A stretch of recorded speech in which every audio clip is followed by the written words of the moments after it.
Welcome back to another edition of the Review Roundup. I'm Trilithium4 and I'll be reviewing Far Cry 2. Unfortunately, the award-winning developer Crytek did not make this sequel. Instead, it was developed and published by Ubisoft.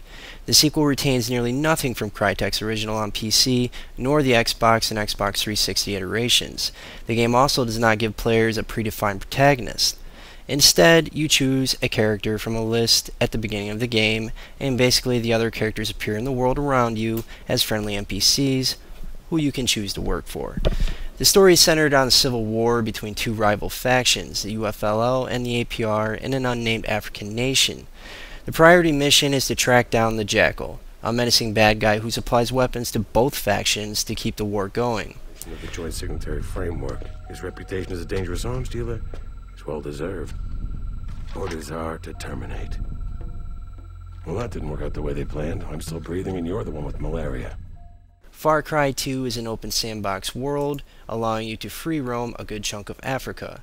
You can choose whatever mission you want, wherever you want, with a heavy emphasis on action. The graphics for Far Cry 2 are a sight to behold. Simply put, they are outstanding. Ubisoft is using a new 3D engine built specifically for this game. The Dooney engine features dynamic fiber propagation, storm effects, real-time night and day cycles, dynamic music system, and non-scripted AI.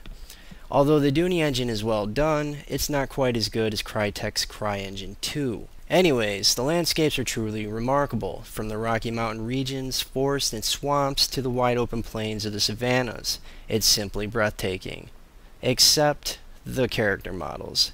Some of them look good, but most of them look more like Ken dolls from Barbie. They don't look bad, but they don't seem very real either. The animations are good, and the enemy AI is fairly good. The enemy will attempt to flank you and take cover in a realistic manner, and the enemy will hunt you down until you're dead, or until they're dead. Unfortunately, the enemy is more of an aggravation than anything else. When you drive from point A to point B, you will run into enemy checkpoints, and they will always chase you down. This is annoying.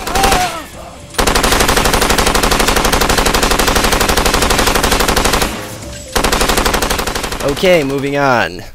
The sound in Far Cry 2 is fairly good, from the reload sounds, firing your weapons, to the weapons jams. It all sounds authentic. You can even hear the empty shell casings hitting the ground. On the downside, the voice acting is average at best. In fact, I'm disappointed. In Far Cry, we were treated to at least one AAA actor. In this game, we get a basic storytelling and no big actors. The music is okay, but nothing groundbreaking. Basically, it's more or less just a series of drum beats. Like I said, it's nothing groundbreaking. Although the shooting system is good, the collision detection is not. It takes too many rounds to put one person down. Yes, some of them wear armor, but many of them don't. It can take nearly an entire clip to put an enemy down. It's frustrating and may turn you away from the game. Now, there is a stealth feature in the game, but unfortunately, it does not work. Not even with the upgraded camo suit. Enemies can seem to detect you from a mile away. It's aggravating and seriously hurts the game. Now, was it Ubisoft, the developer, that defined the stealth genre with Splinter Cell? I find that a bit ironic.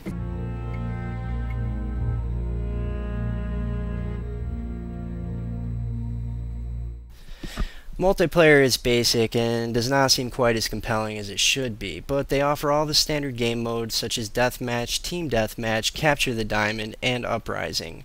Capture the Diamond is basically capture the flag, and Uprising is basically team leader. Fortunately, the design of the official maps are excellent. From your basic run and gun to the finesse of the sniper, the maps are well balanced, and some of them even offer vehicles and hang gliders. Another interesting feature is the ability to heal yourself. Your character will put out a fire or bite out a bullet. It looks great, and again, I would love to see this in more games.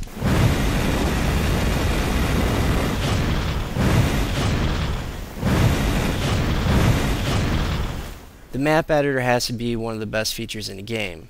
The possibilities are endless. You can create an average map in about 2 hours and a stellar map in about 8 to 10 hours or more. It may seem like a long time, but once you get the hang of it, you will literally be lost in your own world. The map editor is a huge step up from its predecessor, and I highly recommend that everyone gives it a try.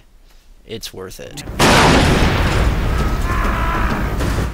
In conclusion, the game has a lot going for it, but it seems the developer didn't focus on all aspects of the game equally. The mission structure is bland, the collision detection is off, and the side missions are always the same.